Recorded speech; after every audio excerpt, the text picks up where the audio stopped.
fact that, well, how to configure the clients to get the most out of them when the customer wants to make various changes to get increased functionality, or maybe even switch off the functionality. So this is about the options that are available on each of the clients, the configuration options, what they're there for, what they do, so that should anyone ask any question, any customers ask the questions, then with any luck you'll be empowered, you'll have the tools to be able to answer the questions, or at least know where to look on each of the clients to ensure that you can answer the question on their behalf. Okay, so as I said, this is a technical presentation on the client side.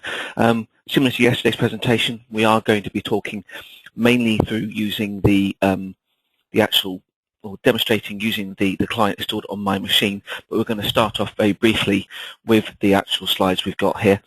So minimum specification, again, like yesterday, you can have a copy of these slides after the show from the 2.4 launch site for Go Connect. You can see here that we don't require much in the way of a specification for a PC to use our software.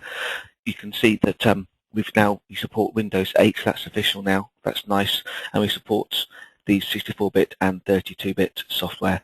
Actually, this slide is wrong. It doesn't say Windows 8.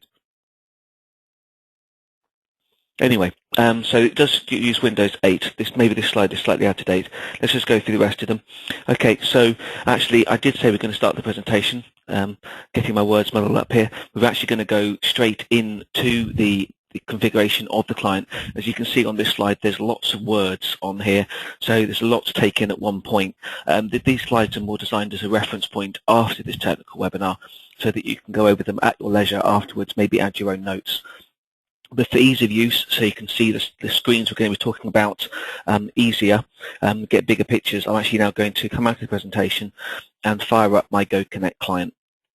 So go to the configuration. We're not going to be discussing the functionality that's available on this menu, just the actual options that are available for configuring it. So let's go straight into configuration. I'm sure that most of you have already seen this screen many times, those of you that have already used Go Connect anyway. So we're going to talk about what these various options actually do. This is the only screen that you really have to configure to get the client installed. And after you first install the Windows client, this screen will pop up with, to prompt you to fill in the correct details. Now, the most important details are the ones at the top, the server IP address or name, and the extension. As you can see, I actually pre-configured this machine here. I'll talk about that warning message in a minute. So as you can see, the most obvious thing you need to do at the beginning is put in the IP address of the server. Having been on site and installed the server just a few minutes ago, I assume normally from an installs purpose, you walk in, you install the server, then you start going around all the clients. You should know what this IP address should be.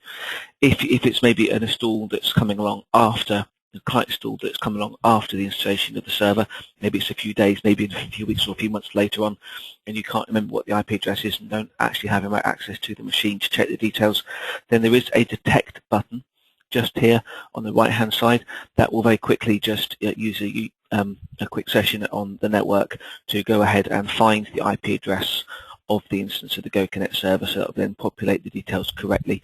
You can see that on my particular screen I've got 127.0.0.1, so that's the local IP address of this actual laptop. You could type in the words localhost to connect to a local machine, your own machine, or indeed if you leave this blank, then it will connect to the Go Connect server instance on your machine as well.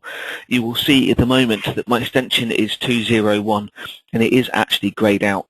For those of you that came on yesterday's server presentation, you'll probably understand that this is due to the fact that I have pre-configured the extensions on my Go Connect server. Just for ease of demonstration, I'm now going to go back to the server and take those details out so I can change the extension details myself as an end user here. So go to the classic, nope, I said classic menu, let's go back. Go to the classic menu here, go back up to enterprise and users. I'm going to find my account here and edit it. And under the telephony tab, you can see here that my desk phone is set to 201. If I delete those details there and save it, if I then exit my Go Connect client and fire it up again,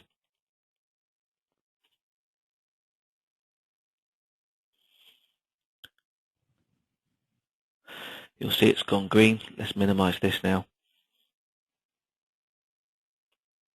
When I go back to the configuration screen, it's still stored my value 201, but it's now editable, so I could change to 202 if indeed I'd changed desks.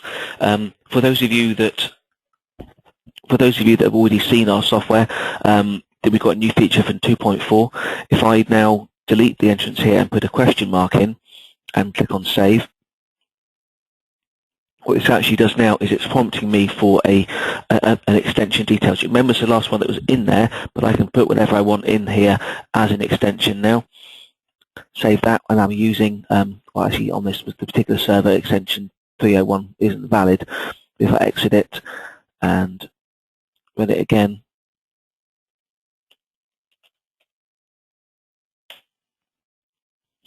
I've only got a series of extensions that begin with number 2. Let's put back to 201. That's a nice idea for hot desking.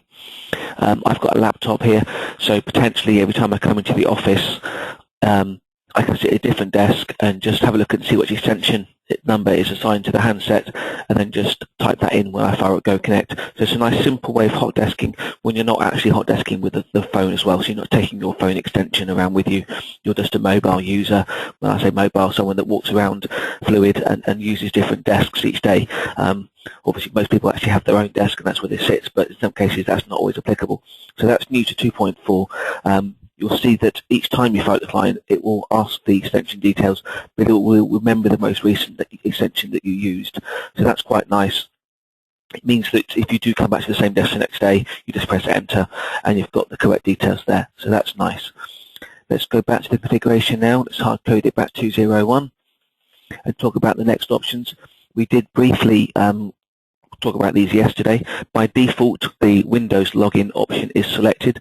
What this will do is this will take your Windows authentication and create a corresponding user account without a password on the Go Connect server. For those of you that want a bit more technical detail, if you've seen some strange names appear in Go Connect server, then there's a fairly good chance you're actually using an older Windows XP machine that's using a workgroup rather than a domain. In those cases, sometimes the information is presented by the computer when we ask them for the user account is actually the username.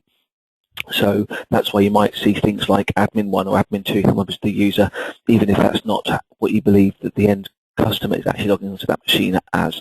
So sometimes the user account created in Go Connect is actually taken as the name of the computer if it's an XP machine on a work group. Just something to be aware of there. If you're not particularly happy with the usernames that have been created based upon the Windows authentication, maybe you want to tweak them a little bit, change them to be more specific, or maybe we've applied the security rules on the server that says that everyone that logs in basically needs to use a specified username and password, then that's this option here. So you can go ahead and on the server you can create accounts with any names. You don't have to have the corresponding Windows authentication on the network. You can go ahead, create an account with a password, and then give it to that user to use. So currently, it's created an account called Ben because that's my Windows authentication.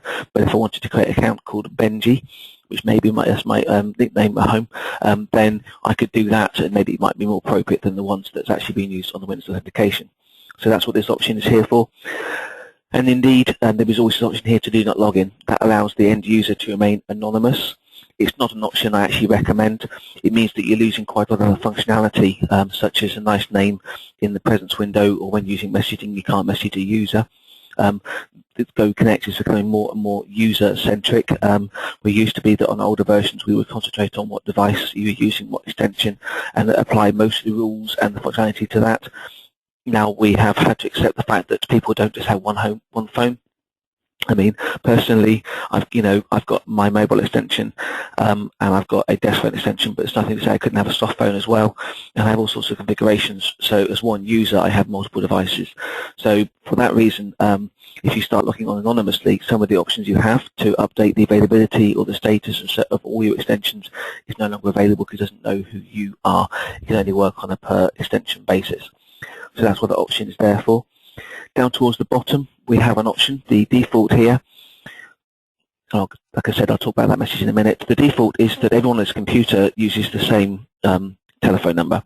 That implies that you've got a desktop PC, sits at the desk with a handset on the desk as well, and nothing changes. Whoever logs on to that machine uses the same extension number, therefore every time you log on, I'm Ben, I log on and it says, oh, your extension 201. If one of my colleagues, such as Javier, was to log on to my particular computer, again, because it's at the same desk, it says, okay, fine, you're still using 201, but you're Javier this time. So that's the change that it makes. In order to support hot desking and laptops where maybe you might be moving around a little bit and everyone that uses a computer has a different extension. Maybe as we move around the office, we take our extensions with us, so I'm 201 and Javier is 202, for example. We can select this option down here, which then says that basically for each user that's been using that computer, it assigns their own extension and remembers it, and in essence across the network as well. So if I was to go to another machine and everyone was set up to use this, then it would say, I know that your name's Ben Voller, therefore you're always using extension 201. And as you can see from the notes on here, this is also how we support the terminal services or Citrix environment. For those of you that come across that in the past, quite often there's not exactly a stigma attached to it, but a lot of the administrators believe, and the installers, the engineers, the GoConnect engineers, Panasonic engineers, believe that when you come across a terminal services environment, it's going to be quite difficult to configure. You'll have lots of hoops to jump through, and it's going to be difficult and problematic. In essence, the answer is that it's not. All you need to do is select this option on the first client that you install in terminal services, and everything else takes its own course and deals with itself automatically in the background. That's the only configuration that you have to worry about. Quite a powerful tool. You can set any PC to use this option and you won't see any untoward changes for the end user. They won't notice any difference. So it's quite a nice one to use. One thing, right, we'll go back to we'll save this, and then if I go back to the configuration, I'll just show you that warning message that comes up. If you set it to terminal services mode and it's legitimately in terminal services and you switch it back here, this warning message comes up. This is a troubleshooting message. We've had messages in the past where the end users don't really understand the implications of making certain changes to their GoConnect client. And this is the key change. If you are working in a terminal services environment and any of the users switches it back to the normal default settings on this option here, then unfortunately everyone on that terminal services environment will start, all the GoConnect clients will then start using the same extension. So it will assume that everyone on this computer, being the terminal services server, will be using extension 201 in this case, which is not good. So we've included this warning message now to make sure that the user understands the implications of this change, and hopefully they won't break the terminal services installation. So that's there. That's the first page. Nothing too complicated. Most of you should already have seen that. Let's switch this back to the normal details here and switch to the interface page. Now, I don't know if many of you people actually spent your time looking at this. You probably won't find a lot of call to go to this page. The mode drop down at the top, that is in essence a licensing screen, so you can select which of the licenses that are available to the PC client. Currently we only have the Office, formerly known as Express license, or CRM license for you to use. Nothing to say that we won't introduce another third license in the future, but currently this is what we've got. So you can select which of the licenses this particular PC uses, this particular user uses. It may be that you bought a mixture of licenses and certain teams use different licenses. So that's what you can do here. We also have the option below. There's a tick box, a checkbox for starting automatically with Windows. I hope that's self-explanatory. Most people want that the GoConnect client to start up when they log on to the Windows operating system. But some users, depending on what their particular PC is used for, may only want it to run as and when they actually start it to, and they start it manually from the start option. So taking that tick box out there will actually mean that you have to manually start GoConnect from the program menu, such as I've been doing this morning. You have a language option here.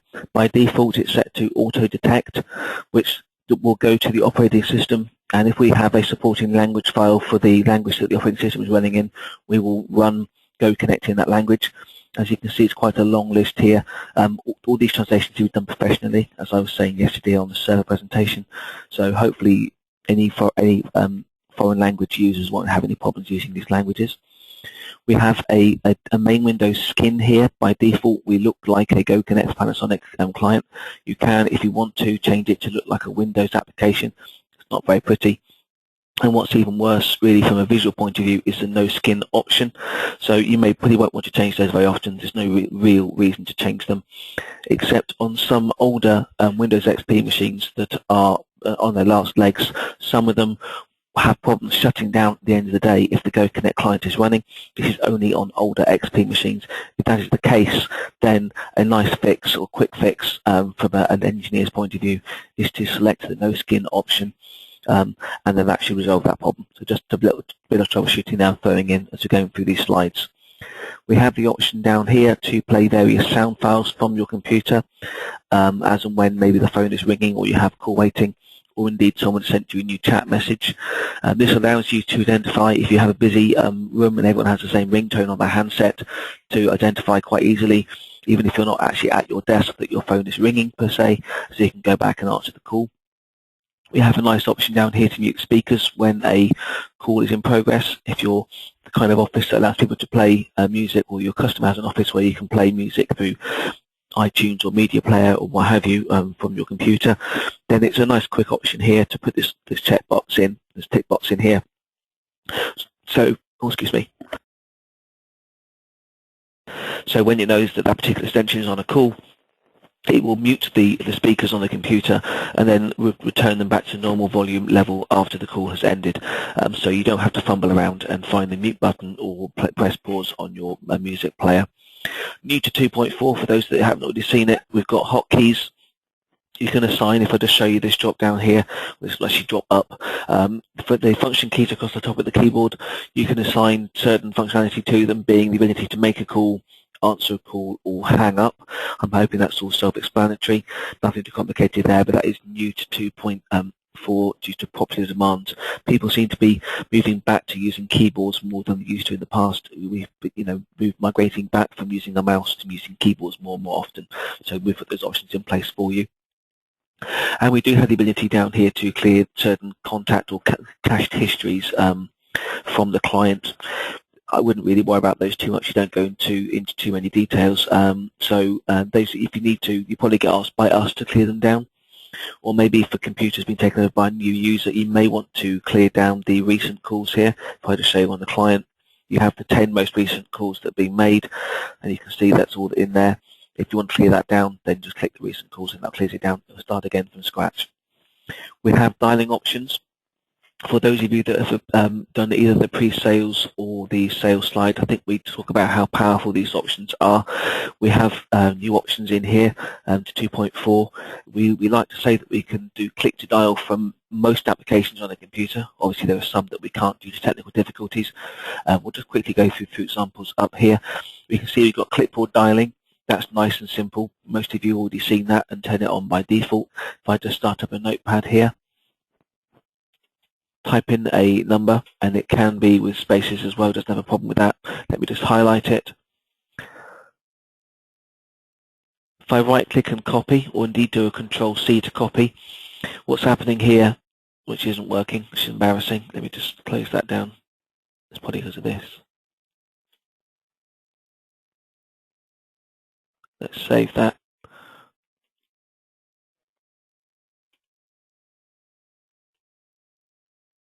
Okay, so now we've done that properly and clicked on save. You can see that clipboard dialing balloon has popped up and it says click here to dial this 0800 number.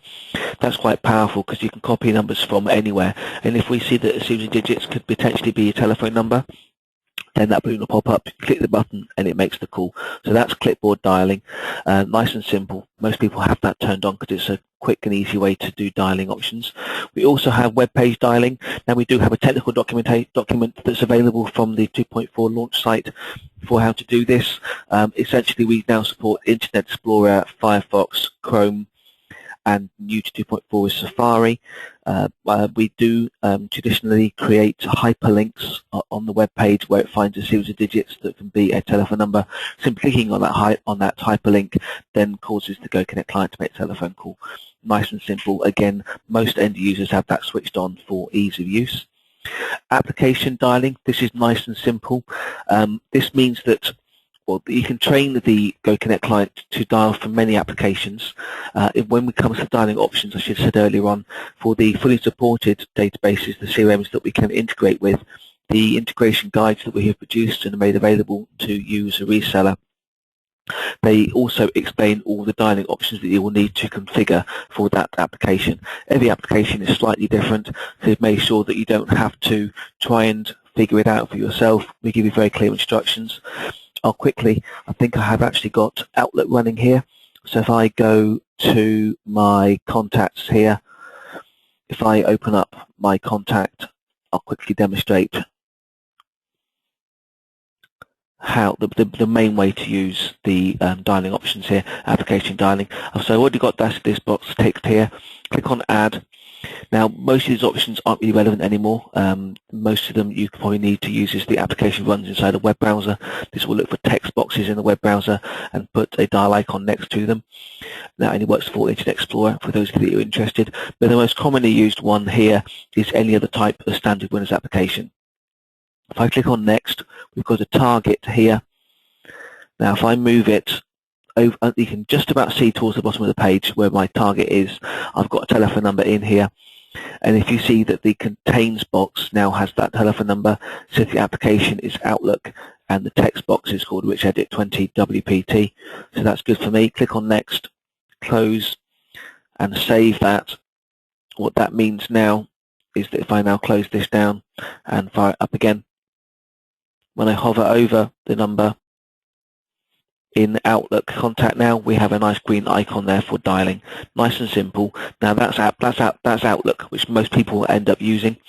But also that same tool can be used for many, many applications, even ones that the GoConnect support team haven't come across before. So if you go to a customer site and they're saying, oh, by the way, I've got this new database that I'm playing around with, can you see if we can dial from it? Try that application, it should work. If the detector comes up with a number and it has a nice application name and text box name, then you should be good to go, and we'll just put a nice little green icon against it. So that's that application dialing switched on. Nothing too complicated and very nice and easy, we find. We've also got, go back here, another one, I can't really demonstrate this manually right now, is TAPI dialing. Now, this is for applications to support outgoing TAPI telephony only, such as Goldmine, and indeed Sage Act if you want to, although we do understand that it's still a little bit problematic, not from a GoConnect point of view, but from a Sage point of view anyway. It says here, requires a restart. Now, unfortunately, that's not a restart of the GoConnect client, that is actually a restart of the PC, the physical PC that this client's been installed on, and because we're actually installing a proper TAPI driver onto this machine that will appear under the phone, the modem's advanced options.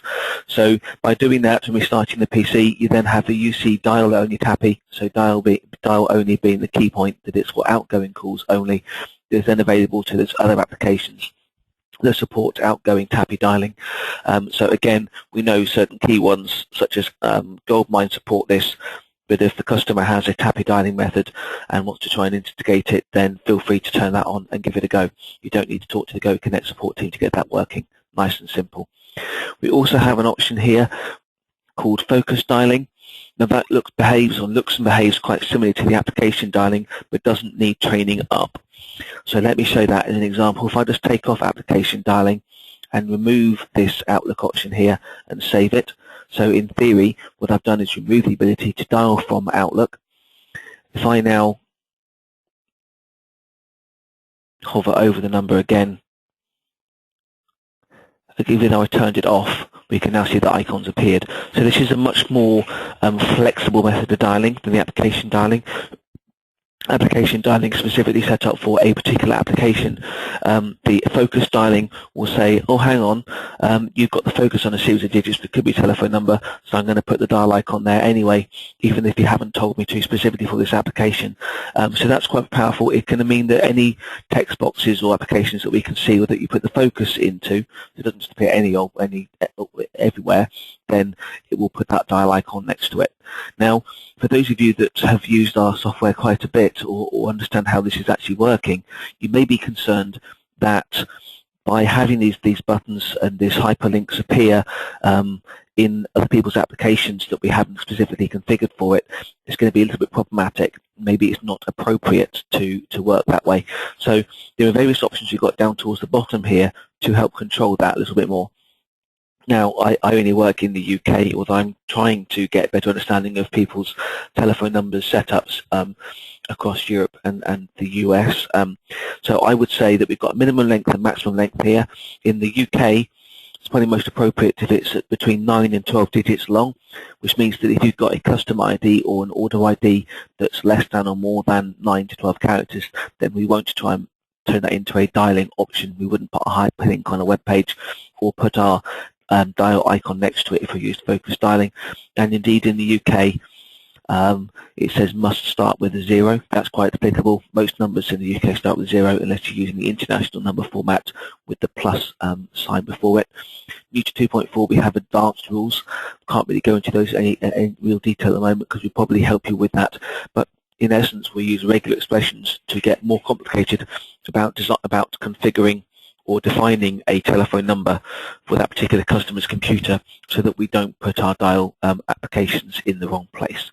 So that's the dialing options, quite powerful. Like I said, fully documented where applicable for the 22 or 23 applications that we do full integration with. Feel free to play around with them on the customer site for any applications that we haven't got on our fully supported list, because they are powerful enough that they can work. We are introducing more applications to list at all times, so just feel free to play around with them, and in most cases you can get the dialing options to work. We have an events option here, so nothing too complicated here. The default ones or the standard ones at the top of this page, you can have the ringing, answered or outbound event. By default they're all set to no action, but you can, if you want, show the phone window, or indeed show the contact window. Contact being, if you've got an integration configured or that particular telephone number in the shared address book, then you can open up that record so that on those events you automatically have the screen popped up in front of you so you can see more information about the person that's calling in, or indeed if it's on outbound call, the person that you are dialing. So that's quite nice and powerful. Doesn't require too much configuration at all. We have some options here for the preview windows that pop up over the GoConnect client.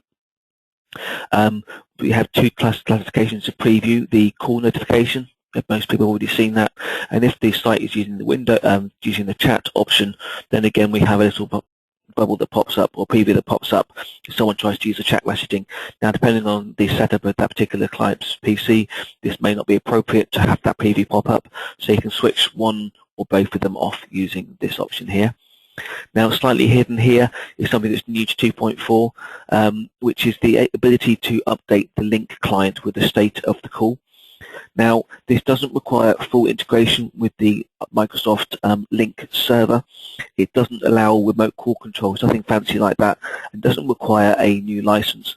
All this does is simply, if you have the GoConnect client running on this machine, as well as the Link client, when GoConnect says this extension is busy, it will update the status of the Link client as well to busy, so other Link clients can see that the Link client users can see that that particular person is busy and not interrupt them. Nothing too complicated, nice and simple, just additional bits of functionality that we've put in there for 2.4. Now, for those of you or those customers that want to do more than just open the contact or phone window, we do have some more customizable events options down the bottom here. I haven't got an example I can show you today, but we have various types of events: ringing, connected, completed and missed, and indeed the ability to put a button in the preview window or on the phone window, trigger off the action based on this event. We can then be more specific about the, doesn't work for button, right, direction. We can specify all directions or in and out call, ingoing or outgoing calls, and indeed you can also be even more specific and put a filter in here, criteria for whether it's the internal or external call that's part of the trigger. Once you have those bits configured, didn't mean to press escape. Once you have those bits configured, then you can either run a program. Now, this wouldn't be something that we have created, but it might be something that the customer has written themselves or has a third party in place to write for them. Fire off a particular application, and then we have a parameters option down here, so we can pass things like the call ID, the CLI, and whatnot to this application to then respond to that accordingly as a parameter. Or indeed, if you have a web page URL that you want to pop, then we can put them all into the parameters here, as long as you prefix it with the HTTP part.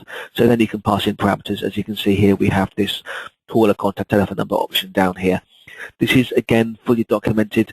If you go to the technical, the pilot site, then you can see these technical documentations on how to do the customizable events. So that allows the customer to do much more powerful options based on something that's going within the Go Connect that's not supported by our software intrinsically. Those are the events. We also have a recording option here. This ties into what I was talking about yesterday with the voice recorder integration. Just to repeat here, in case the customer asks, no, Go Connect does not do its own voice recording, but we do link in to the Sense recorder by Retail.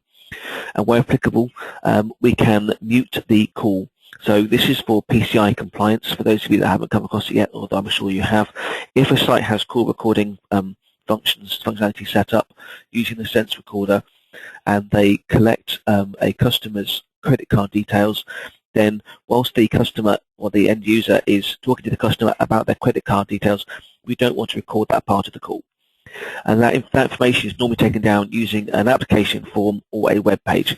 So very simply, with our assistance, you can configure Go Connect that says if this web page is open or if this form is running on the PC, then mute this call that we know this extension is on, and then when that window closes down, then unmute the call. Quite simple.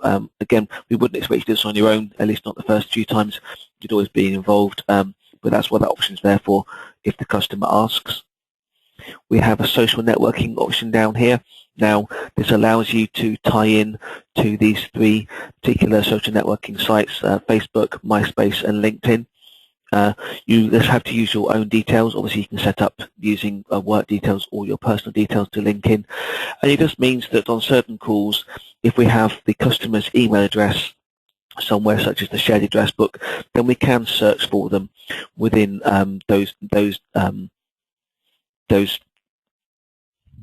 completely lost track, those social networking sites. So for example, if you have a recruitment agency that wants to be able to see from Facebook maybe some additional ideas of what their potential recruits are like, then this will allow you to search Facebook, bring back their public profile, so whatever that person is in, that individual has allowed you to someone that's not their friends on Facebook to see.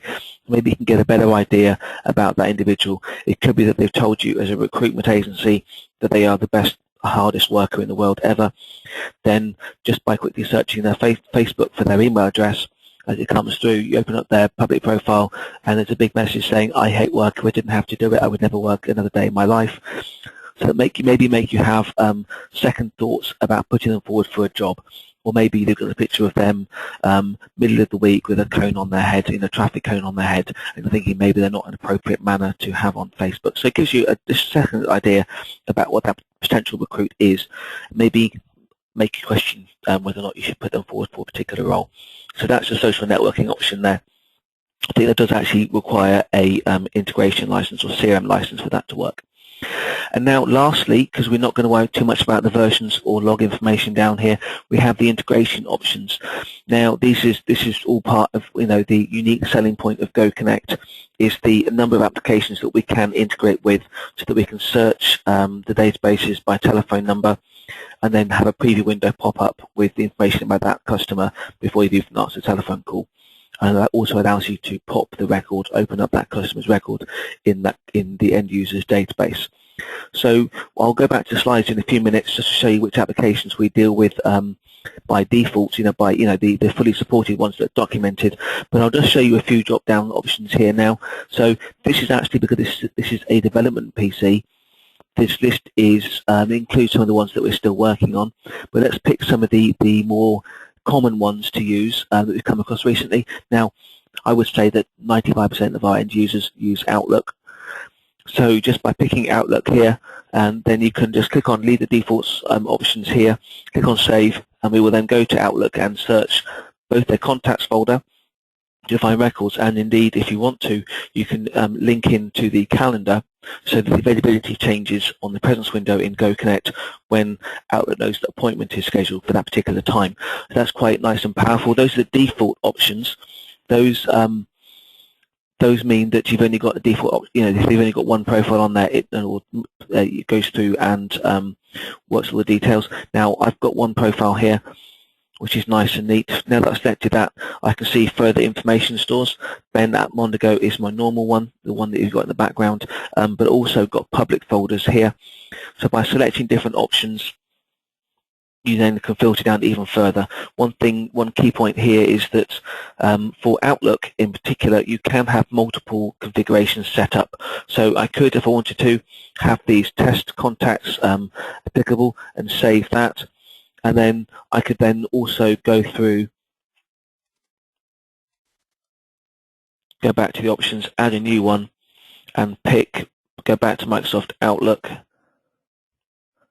and pick I could either leave it as default, or I could pick my own personal contacts list here from my Mondigo account.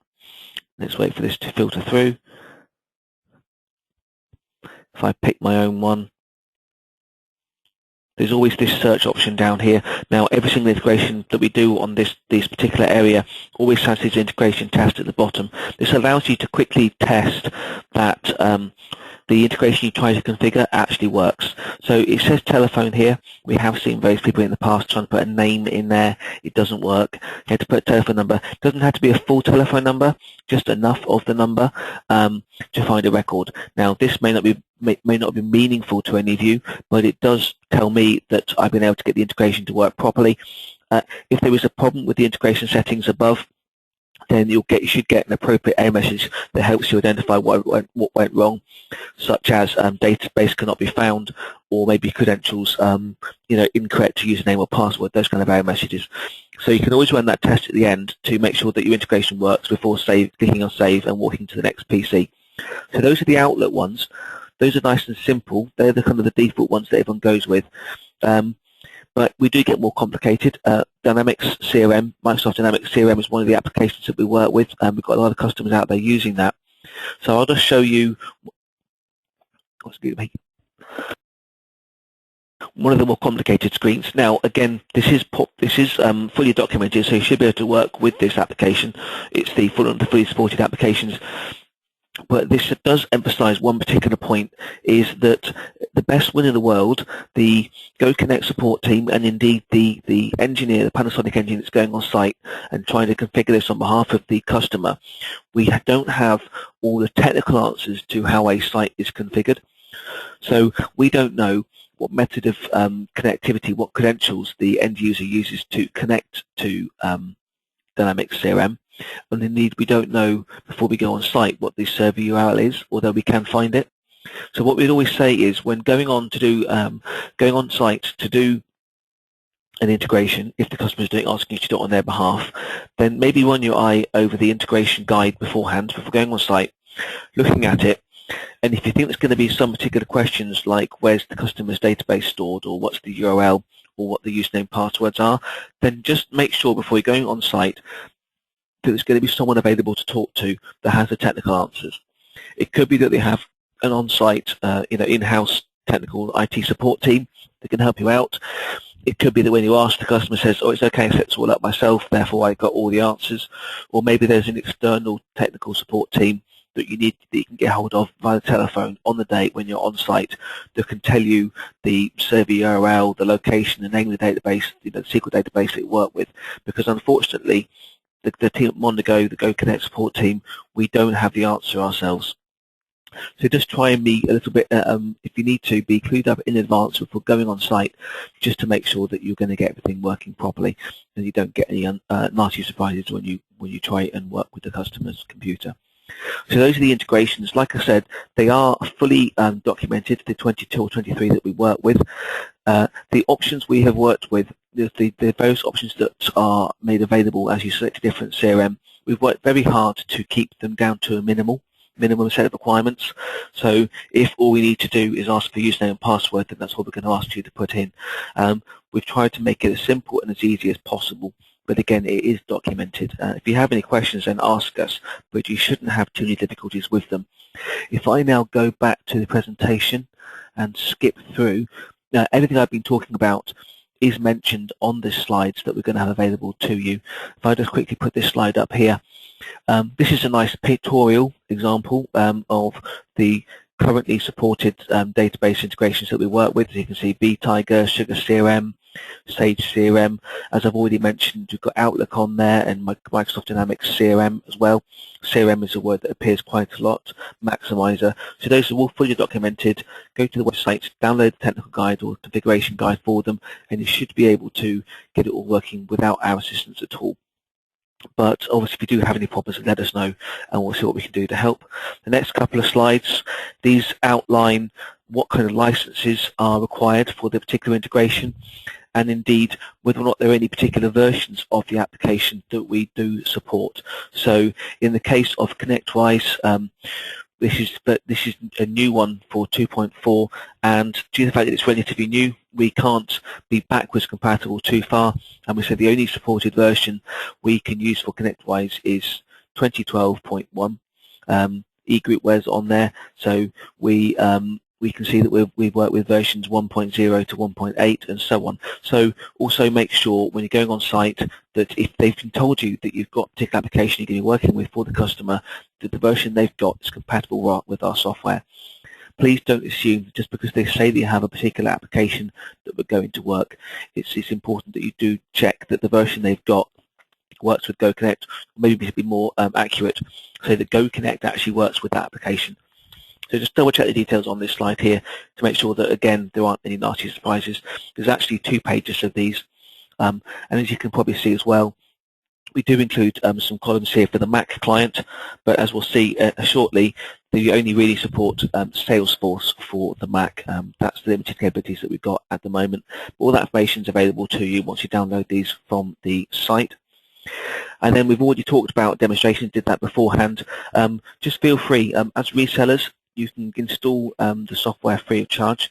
If you haven't already got licenses, then please go through Panasonic to get them. Feel free to look at the drop-down options, play around, install the software, get to feel comfortable with it, so that when you go to a customer's site, you know what you're talking about and that you don't have any sticky points when trying to install the software. We've always got, we've talked about applications here, the 23 or whatever it is, maybe even more 24 now, applications that we do work with, but that's not the finite list. You've already seen on the drop-down for my product, there are lots of databases on that drop-down there. This is a development PC, so some of them don't currently work, some of them do work absolutely fine. But if the customer says to you, does GoConnect work with our application, then please, please, please ask us. We are working constantly, and I do mean pretty much every day, to increase the list of applications that we know that we can work with. Doesn't mean that they're going to be the fully supported ones. As they become applicable, then we might add them to the fully supported list, like we've recently added ConnectWise. But it might be that if you ask about a particular application, that we can say, oh yes, fine, we know we work with that one, so therefore we can help you work with it. Now, unfortunately, there might be a small charge from us to do that work on your behalf, but we do offer a remote installation for those particular applications that we know we currently work with, and by doing that, then you get the support level from us, which means that we say that it should, we will complete the work on your behalf and ensure that it gets working for you. So if you have any customers that have an application that you've not come across before, then please feel free to ask. If we know we work with it, we'll say that we can work with it, and we'll go through the process of doing a rate install for you or on behalf of the customer. If we haven't yet come across the application, then we have a process called the AIRP process, which stands for Application Integration Request Process. What this does is this triggers off a call of events that within the support team will do the research on your behalf for technical research to see if indeed we can work with that application, and then we'll give you some feedback based on that research. It's not a very complicated process from your point of view. Most of the work is done by us as we ask technical questions of the application maintainer. You would probably going through the gentleman Javier, who's actually online with this call, to go through the process. So if you haven't done it before, then please feel free to contact us and we'll help you through that process. I'm using the word process quite a lot at the moment, which is getting a bit repetitive. We also, on the GoConnect CRM website, we do have a vertical integration search screen. So if you go to goconnectcrm.com, go to integrations, and you can see there's actually a link on this slide. Then you can search for an application, and we try and keep our website up to date as well, so that you can get an answer for your customer without even contacting us as to whether or not we work with that particular application. So that's the end of this one. We've got support team for the product, so support@goconnectsharing.com. That'll either come through to me or one of my colleagues on the technical support team, and we'll do everything that we can to help you. There's a 3-month warranty against the product in the UK. I can't quite remember what the details are for the European market, and indeed there is the option for the customer to buy software assurance. That would go through the product or sales team to help you purchase that on behalf of the customer. Okay, so at this point we've finished the PC presentation. I'm going to be going on and talking about the Mac client and the mobile client, and indeed very, very briefly talk about the Attendant as well. Now before I move on, are there any particular questions anyone would like to ask? Anything you'd like me to discuss before moving on to the next one? Or shall we, obviously you can ask at the end of the presentation, or indeed just email support@goconnectsharing.com at any time if you have any questions, and we'll do what we can to help. So I will now very slowly, in case there are any questions coming up, just minimize this presentation, saying thank you there. That's nice. Let me just close that down and go to the next presentation. Let me minimize my Outlook here. Okay, so we just talked about the PC client. We will very briefly go through the Attendant. I mean, this literally takes a couple of minutes. When we're talking configuration for the Attendant, there is really only one difference, and the difference being this very first screen here. Now, I think I may actually have the Attendant installed. Yes, I do. So I can show you this in slightly bigger detail. Again, like the PC configuration slides, this is fully documented. There are lots of slides on this. As you can see, there are 20 slides. We'll talk about all the different configuration options that are available for Attendant. If I go to the configuration screen here now, you will see that indeed everything we talked about for the normal PC client, the original traditional GoConnect client, is also available here. All the dialing options, all the events, the recording options are here, social networking. The Attendant license, which needs to be bought separately, you've only get one mode here, one license application. Now that includes all the functionality that's available for the CRM license. So all the applications that we support, we can integrate with using the Attendant license. The main difference that you'll see on the Attendant is the fact that we don't support Citrix environment. It has to be a standalone PC. You can't install this on Citrix or terminal services. And we've actually added 2 bits of functionality here that you may be interested in. So down towards the bottom, where traditionally you see the terminal services configuration options, we have the ability to add additional extensions or maybe call groups for monitoring purposes. It doesn't give you call control, but it will inform the GoConnect Attendant that other extensions are in, or call groups are indeed ringing. You can then go to the incoming calls option on Attendant and indeed pick them up and answer them if you want to. You can't make calls out from those extensions, but you can answer the incoming calls.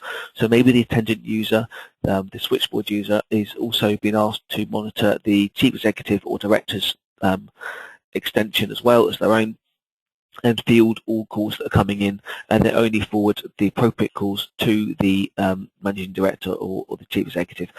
So you'd add that extension onto the list for the Attendant user, and that will allow them to see the calls coming in, answer them, and then deal with them appropriately. And we also have the option here for how we respond to the numeric keypad. For those of you with a normal PC keyboard, you know that down towards the right-hand side there is a keypad, number pad there. If you have it configured to do that, then if you say select this option here to always, every time the customer or the end user starts using the numeric keypad to start typing in numbers, then actually it will bring the Attendant interface to the front, to the fore, and start inputting numbers into that. So if the primary use of that computer is to use the Attendant and answer telephone calls, field them, and deal with them appropriately, that's a nice option. If that end user primarily uses the computer to do things like working on Excel spreadsheets or do facts and figures, that kind of thing, maybe it's not appropriate every time they use the number pad to bring up the Attendant screen. So all you would do is change this drop down, or leave the drop down in application only option. So that then allows you to only work with the keypad when the Attendant interface is in the forefront.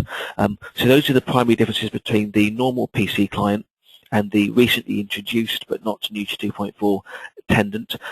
Unfortunately, these presentations aren't designed to go through the functionality of the Attendant client. But I'm hoping, and I'm sure that most people have already seen it, and that it's not too complicated to understand if you do install it for the first time and have a look around it. So that's the Attendant. Like I said, there is a full set of slides here available on how to work with the Attendant. So if I just quickly go here from the current slide, you'll see that everything we talked about for the PC is also mentioned here against the Attendant client as well. So you can flick through at your leisure and figure out, we can respond to, configure the client properly. So that's the Attendant. I feel like I'm waffling a little bit, so let's move on to the next one. The next one to talk about, or stay with the PC-based options, is actually the Mac client. This is relatively new. It's quite nice. If you'd asked us a year ago, we would have said that no, we have no intention of working with the Mac. But things change. We had a couple of new members of staff join the development team who had the ability to program the Macs. So we've introduced this client. Unfortunately, I don't have access to a Mac client in front of me. I'm only running a PC laptop. So for this particular slideshow, we're only going to be able to use the slides that again are available from our website. So we're going to go through the configuration option. I don't know if many of you have used a Mac before. There's nothing too complicated about them. Personal experience on my behalf shows it doesn't take long for a PC user to get to grips with using a Mac. And I've also found that Mac users also have a fairly good understanding of how to install software. So don't be too nervous about installing it for the first time. It's nothing too complicated. Again, we have minimum specification on this first slide here. Nothing too high tech. You don't have to buy the most expensive, or the customer doesn't have to buy the most expensive Mac for it to work with.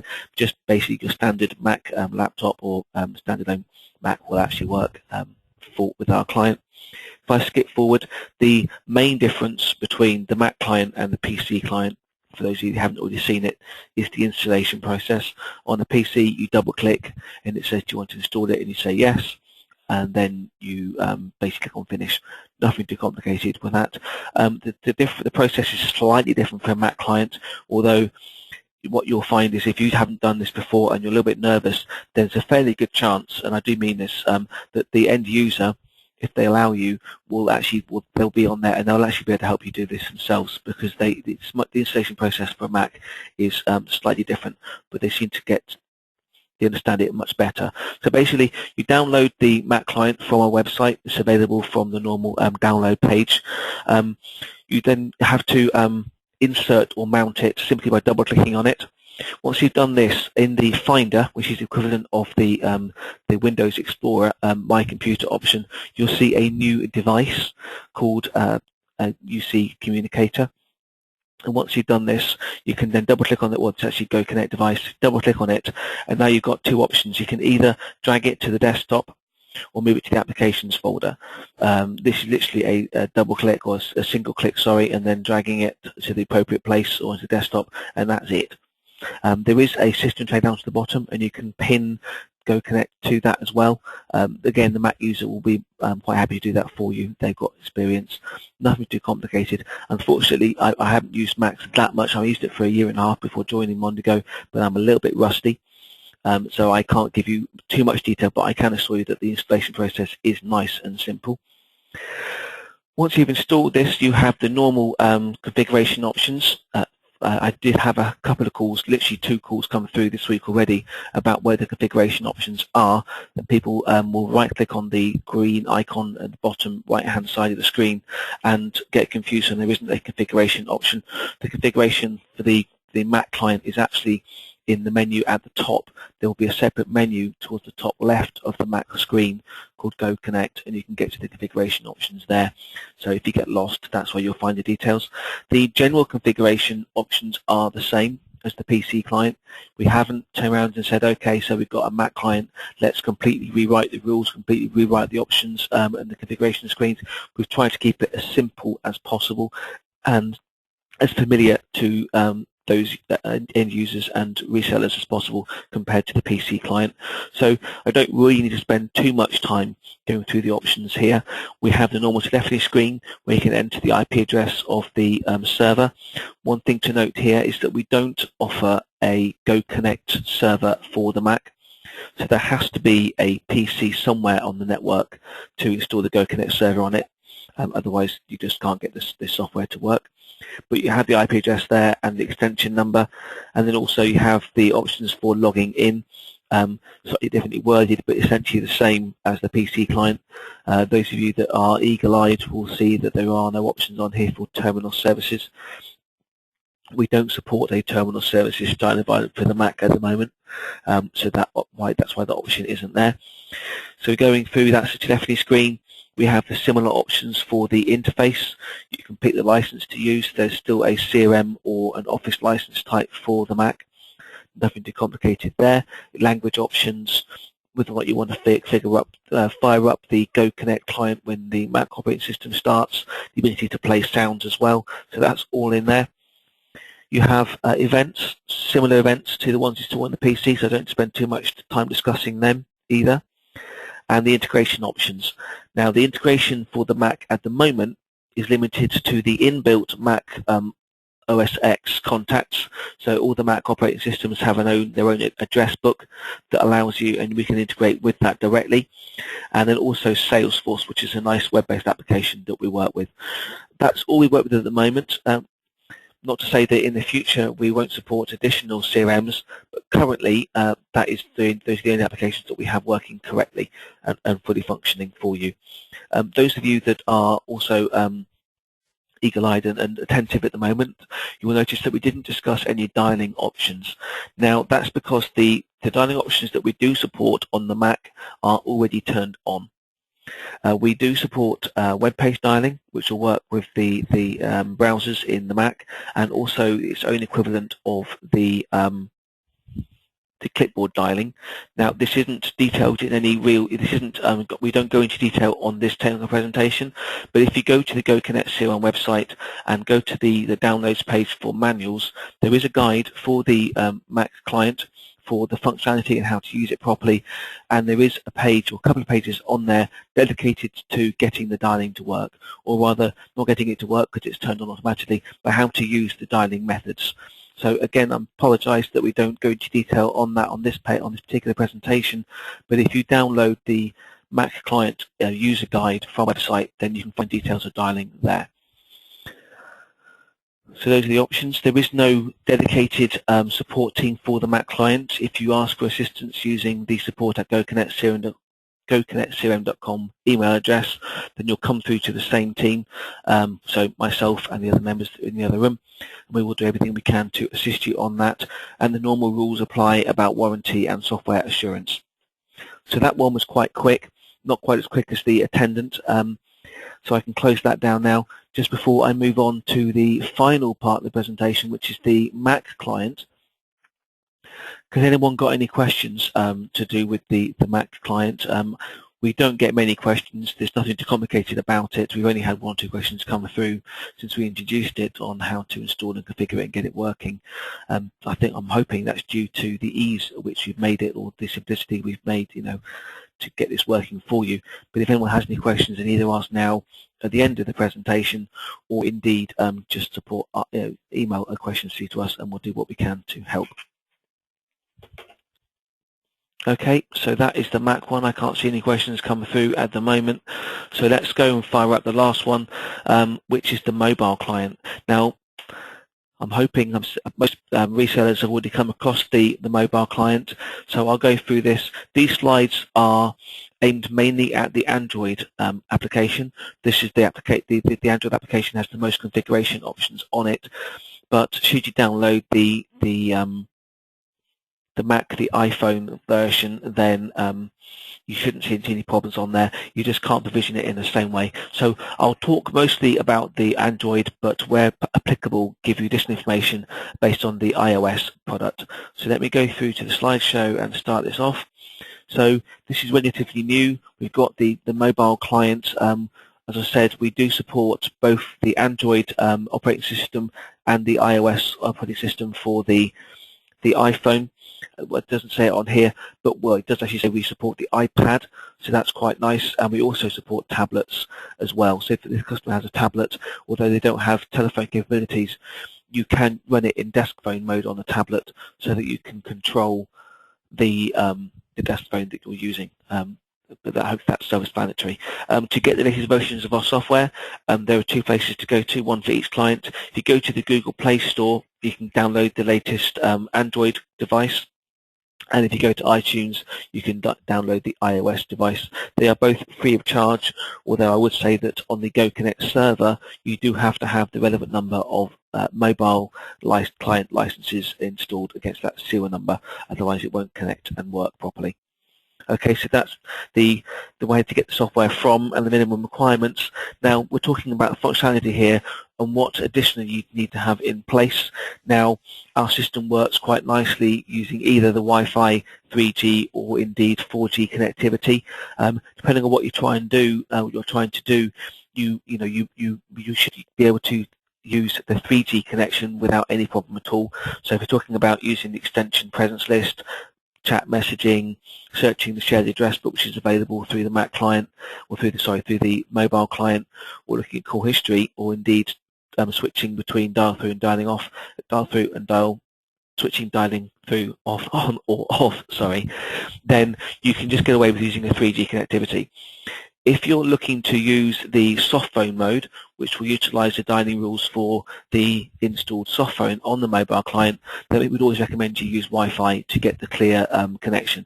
If you try and use 3G, then there's a chance that your call will cut out or cut off or be distorted. Therefore, it's not recommended. That's not actually the recommendation of our product per se. That's just a general recommendation when using a soft phone. We also have an option on the mobile client for the geolocation, so they can track the location of the mobile device when it's switched on and then present that information through the presence window on the PC or Mac clients and then show you on a map. Now, that requires that GPS is switched on and you need some sort of internet connectivity so we can see internet connectivity on the GoConnect server so that we can track where you all are.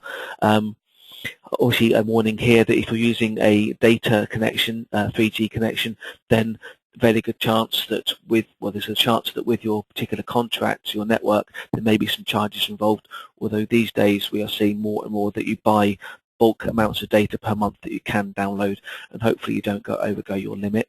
There are certain features that are available for the mobile clients. You can block incoming calls, reroute incoming calls, being call forwarding options. You can run in desk phone mode. What that means is that rather than making calls through your mobile phone, whether it's GSM call or over a SIP phone, whatever, actually you can switch it to desk phone mode, and then that then allows you to purely control your, as it says, desk phone.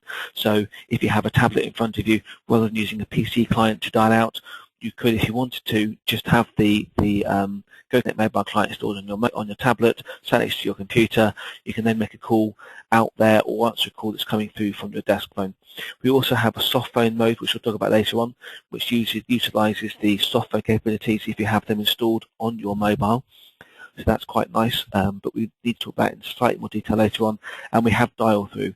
If you have dial-through configured on the Panasonic phone system for the end user, or indeed for yourself, so that you have a pilot number configured, and then that allows you to dial that pilot number, and then either dial the internal extensions if they don't have a DDI, or indeed if you have it fully configured, then that allows dial-through, which allows you to then dial an external number from the mobile client, but without incurring any extra costs for the mobile user. Again, we'll talk about that in slightly more detail later on. Okay, so we have very simple provisioning options. You can, if you want to, although it's slightly problematic. You can pre-provision a mobile extension on the GoConnect server.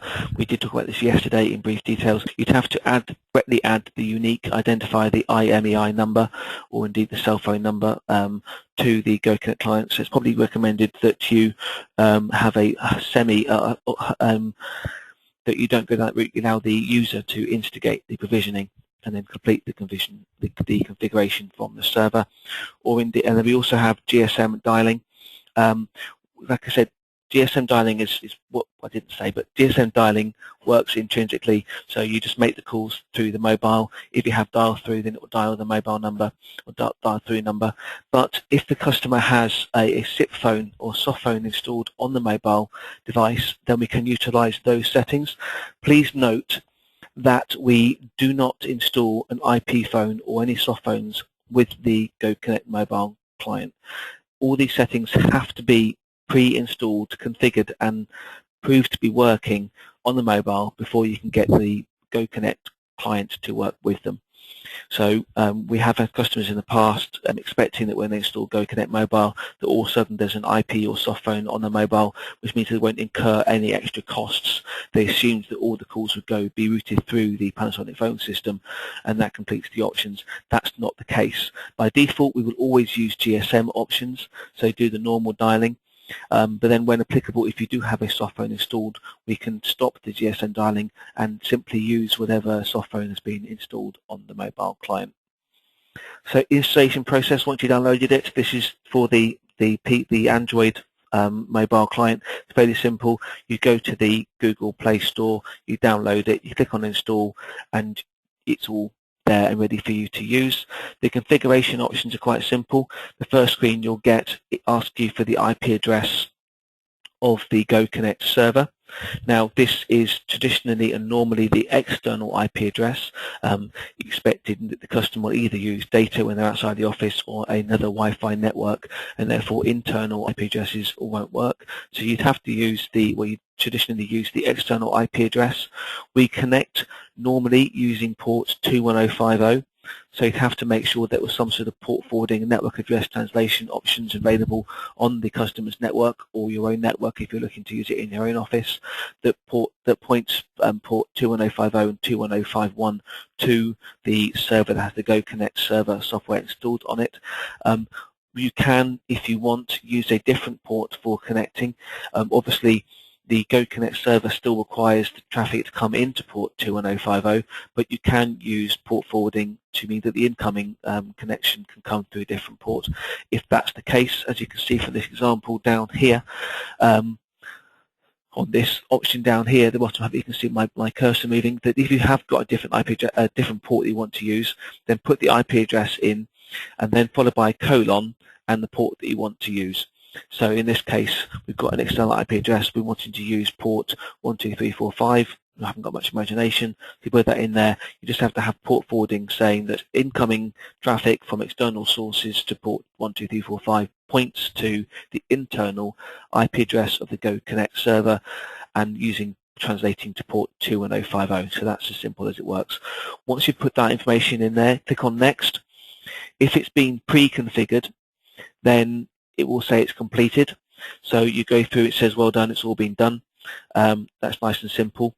If it hasn't been pre-provisioned, then as we saw yesterday, an unconfigured record will appear on the GoConnect server with the unique identifier, normally the IMEI number, and no username against it.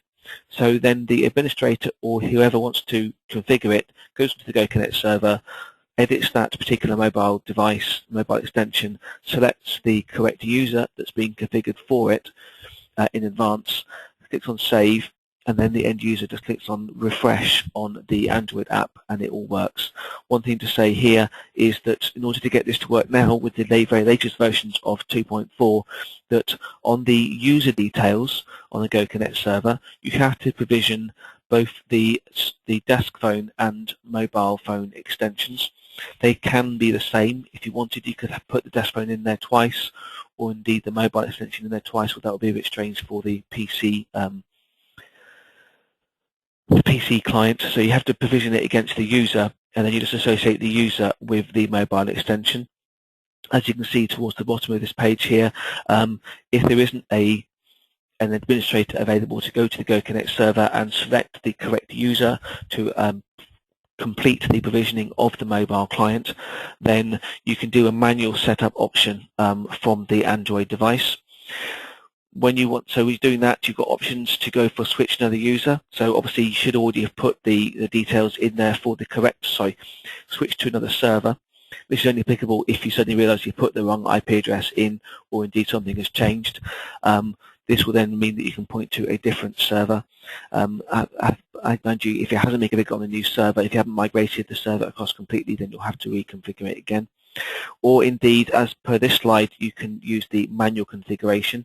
Nothing too complicated here. It asks you for the username, the desk phone extension, the mobile extension, and then password.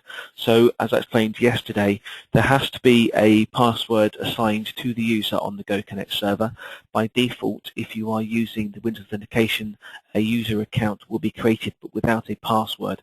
It's a blank password. It doesn't try and download the password from Active Directory when creating that user account. It just creates an unpassword protected user account. So you have to give it a new proper password in there. It can be anything you choose, doesn't have to match the Windows authentication, and by putting a password against that account, you're not going to break any clients that are connecting using Windows authentication with that particular user. It continues to work properly, but you do have to have it in place. You then provide that information, if you haven't already done so, to the end user, or indeed if the administrator is configuring the mobile phone on behalf of the user, then they simply put the correct information in here, click on finish, and you'll get connected. Once connected, you'll see a nice green icon towards the top of the this screen on the Android application. And before moving on to this slide about the various settings that are available, I'll briefly talk about the iPhone client.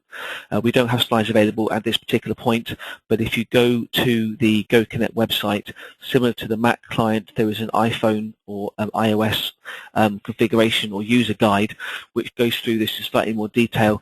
Essentially, you cannot pre-provision or even provision on the server an iPhone client. So once you've installed it from iTunes, you run it up, you go to the configuration settings screen, you put the server IP address in the same way as you do with the Android, and then rather than it checking to see if that account's been provisioned and then allowing you to provision it on the server, you have to manually enter the details. It's nothing too complicated in there. The main difference, well, you put a username and password in there, and you put your mobile extension into the configuration. There were no options on the Mac iOS client for the desk for the desk phone extension, so don't worry about that. It's not even there as an option. Configure that, click on save, and everything should go and work properly, and you'll have that green icon. So that's the configuration of the iPhone client. As I said, we don't have slides for that. This technical presentation is dedicated mostly about the Android app, but if you go to the GoConnect website, there is on the support page the ability to download the user guide for the iPhone or iOS app, which does have an option about the configuration, so you can read up on that in more detail. So once you've got the Android app installed and connecting up to the server with a nice green icon, then there are various options that you can get to from the settings screen. The first one being desk phone mode. As I said earlier on, this means that rather than making calls via your mobile from your mobile extension, if you want to, you can use the mobile app, whether it's on a mobile or indeed a tablet, to control your desk phone extension, your physical handset. So that's quite nice. It's quite a nice, neat trick. It means you don't have to have it installed on your PC or laptop. You can actually do all the control from your Android device. That's nice. We have a soft phone mode. Now, as explained earlier on, we don't install any soft phones or IP phones on a mobile device, but if one has been installed and configured correctly and works with the Panasonic phone system, switching to this mode changes the way that we dial. It means that we no longer try and dial out using GSM. We will try not to modify the dial string and essentially hand the call control over to the iPhone or to the IP phone or soft phone that's been installed. We don't currently have a list of supported soft phones. Literally, if it works by default and set as the default dialer, you switch it to soft phone mode, then we'll let the IP soft phone do all the work. Obviously, as I said earlier on, we do recommend a Wi-Fi connection. This isn't down to just the Go Connect connectivity. This is purely down to wanting to have a good quality of telephone call when you're talking to a customer or whoever it is that you're making a call to. We have options in here for the connection duration. As per all applications, the Go Connect mobile app will use battery power, so it will slightly drain it. And depending on how you have your phone configured, again, you may be using data connectivity. So potentially you could be incurring additional costs for your mobile phone or your cell phone based on data downloads. So for that purpose, you can, in order to restrict that use, set it up so that it either closes down after 1 minute, 5 minutes or 10 minutes, or indeed by default say that the mobile client, the Go Connect mobile client, doesn't ever shut down and you have to manually unload it. So that's what the option's there for. We have dial through. We briefly talked about this earlier on. This does assume that everything's been correctly configured on the Panasonic phone system. So once configured on the Panasonic phone system, and we know that it works from your mobile device without using the Go Connect mobile app, then you can configure the dial through options on the mobile device to utilize that functionality. So the first option you've got there is the dial through number. So this is the pilot number for your DISA or auto attendant. So you have to enter the entire DID or DDI number so that it knows which number it is dialing. And once configured, you then also put the pause character in. Traditionally that's a comma.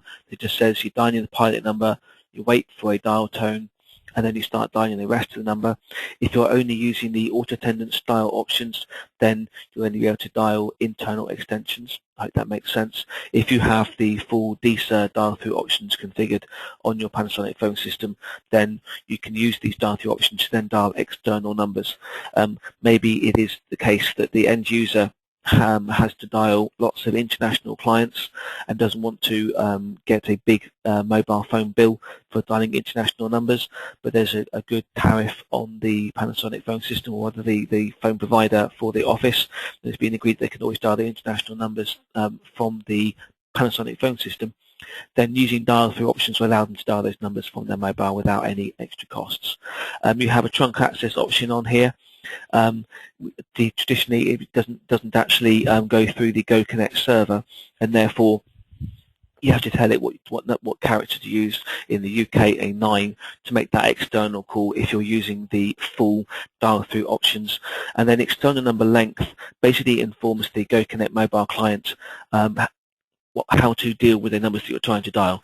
In essence, it says if it is 6 or more digits long, then it's going to class it as being an external number and use the DISA to dial through and then go through a 9 and dial out for the other end, if that makes any sense, tromboning. If it's 5 or less digits long that you're trying to dial, it will treat it as an internal number and act as if you're dialing an extension. Therefore, the dial through will dial the pilot number, and then without dialing a 9, just dial the digits, assuming it's going to try and get hold of an internal extension. So that's what that external number length is for. We have options in here for switching. We're basically having a whitelist or a blacklist of numbers. So it could be, as I said, that you have international customers or maybe an international office that you want to dial on a regular basis, and you're saying when dialing this number, I'm always going to use dial through. So that's applicable. Or it could be that you have a list of numbers that you never want to dial through, or the customer never wants to dial through the Go Connect or through the Panasonic phone system. So they could be friends and family, or indeed the voicemail number for that particular mobile phone. So basically it's being agreed that you can use the Panasonic phone system to dial through and do work calls, but for personal telephone calls you can switch it off, so it doesn't ever work. Obviously you can switch the dial through on and off at will, but you can create a blacklist that says regardless of settings, if I'm dialing this particular number, then never try and use the dial through options. Obviously if you've got a digit set up on your mobile phone such as mine, where I would dial 121 to get my voicemail on my mobile, if you had dial through switched on and I tried to dial 121, it would act as if I was trying to dial an internal extension number on the Panasonic. Therefore, it would use the DISA pilot number, dial into the Panasonic phone system and then try and dial 121 as an extension, which just will not work. Well, it will work if extension 121 exists, but that's not what we're trying to do. So I would add 121 as an exclusion, as they do not dial this number through dial-through option, which meant if I try to dial 121, it would actually just use the GSM dialer to dial 121 and go through to my voicemail from my cell phone or my mobile phone. So that's how that works. We also have two widgets that you can add, which one of these is new to the next version of the mobile client that we're going to release. We've always had this dial through toggle widget, which you can add to the equivalent of the desktop on your mobile phone, which means you can switch it on and off using this toggle widget. Or if you indeed you click on or press the green circular go button just to the right of it, to the left of it, sorry, then it will go, excuse me 1 second. If you do the dial through, then it will go through to, it will then fire up the Go Connect client. Now we also have, sorry, my throat's got a bit dry. We also have an availability widget that allows you to toggle through the three availability options that we have in Go Connect at the moment, being available, out of the office, and in a meeting. And if indeed you press the green button, the green Go button just to the right of that, it will go through to the configuration screen on the Go Connect mobile client to add more information against availability. So those are nice widgets that we've got with the Go Connect mobile client, and you can add or not add them to the desktop of your mobile phone or your customer's mobile phone for ease of use. So again, similar to the Mac client, we don't have any special team that's dedicated to supporting the mobile client, although we do have different developers involved in getting this product working for you. So if you have any questions about our software, then please feel free to email support@goconnectcrm.com. There's lots of information on our website. As I said, there's lots of guides on the website, whether it's from the Go Connect website or the 2.4 release site. The guides are all available. What we're trying to do is I finish this presentation now on the Go Connect clients. That's all of them that we've covered. What we're trying to do is trying to empower you as resellers to be able to go on site with confidence, configure our software and get it working in the best possible way from your end user or customer's point of view. So we've written documentation to help you with everything we possibly can, doing these presentations to talk you through the options that are available, the configuration options, but that doesn't end here. If you have any questions at all, then always feel free to ask questions about our product. We have a full support team here that can answer any questions or help you with any bugs or configuration issues that you have. If you want to know whether the Go Connect can or can't do a particular functionality, the question that customers asked about, then please don't be afraid to ask. We will only be honest with you. If there's something that we can't do at the moment, then potentially we can add it to the roadmap. You know, if you have a big customer out there that has particular functionality that you know isn't currently available in Go Connect, then please feel free to contact us and ask us to investigate whether or not we can do something on your behalf. We can only be honest with you, but maybe if it's, you know, you could have the best possible request in the entire world ever, and we can't believe we haven't added that to our product. So we will then look to include that in the next version of Go Connect or add it to the roadmap. So please don't think that there's no applications that we can't work with just because you haven't seen them on a drop-down list or a search list.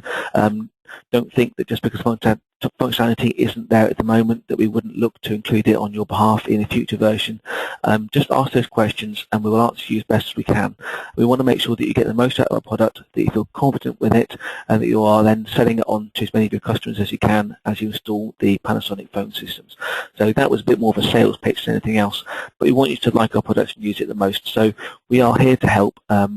You have Javier's been on the line listening to me talk about the clients, and he's part of the product team, so he'll help you with any sales questions, and indeed he helps roll out future versions as well. So please feel free to contact us. There's nothing much else to talk to you about presentation-wise. I can see that quite a few of you are still online, so that's good.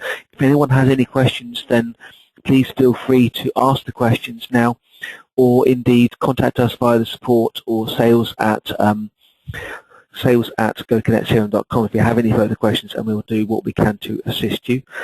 If no one's got any questions, I'll stay online for the next minute or so. I'll mute myself for a minute once I just kind of clear my throat with a glass of water that Javier has given me. And if you have any questions now, then please feel free to ask them later on. Thank you.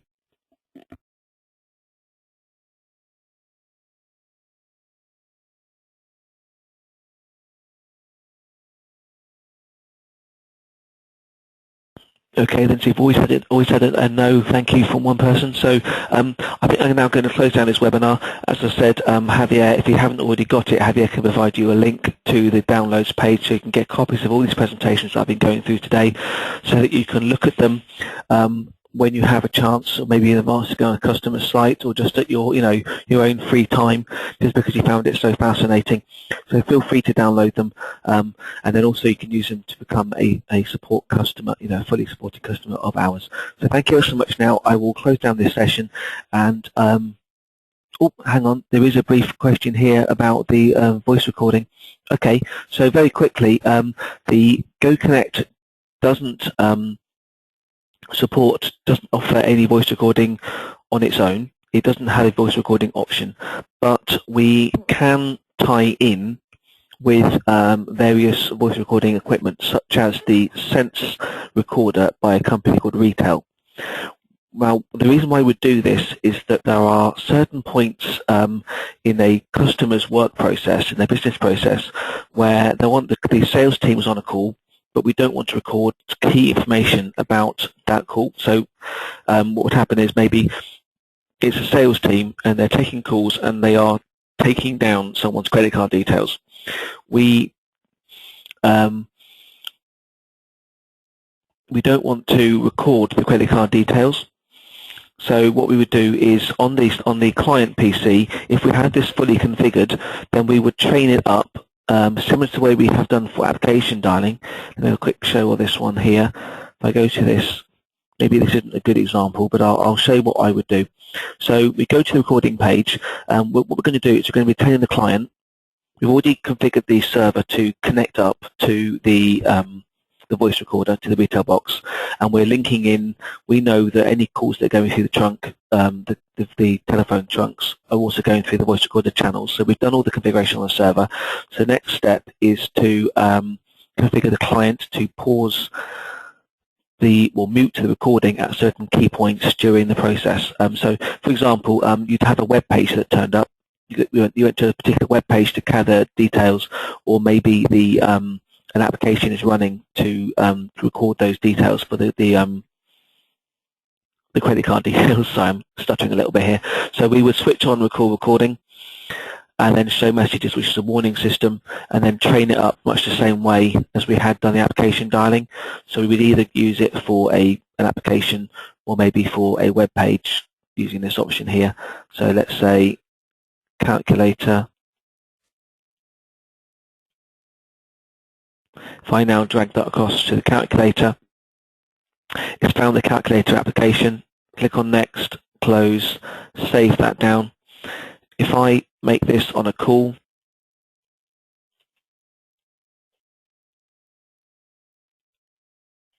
I'm on a call now.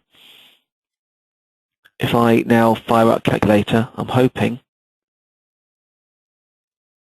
No, it's not happened. Yes, you can see here now a call muting message has come up. Now it's an additional message that we got set up, but that's how it works. You said that's all clear, so that's good. If you do have any questions about it, let us know, and we'll do what we can to help. Okay.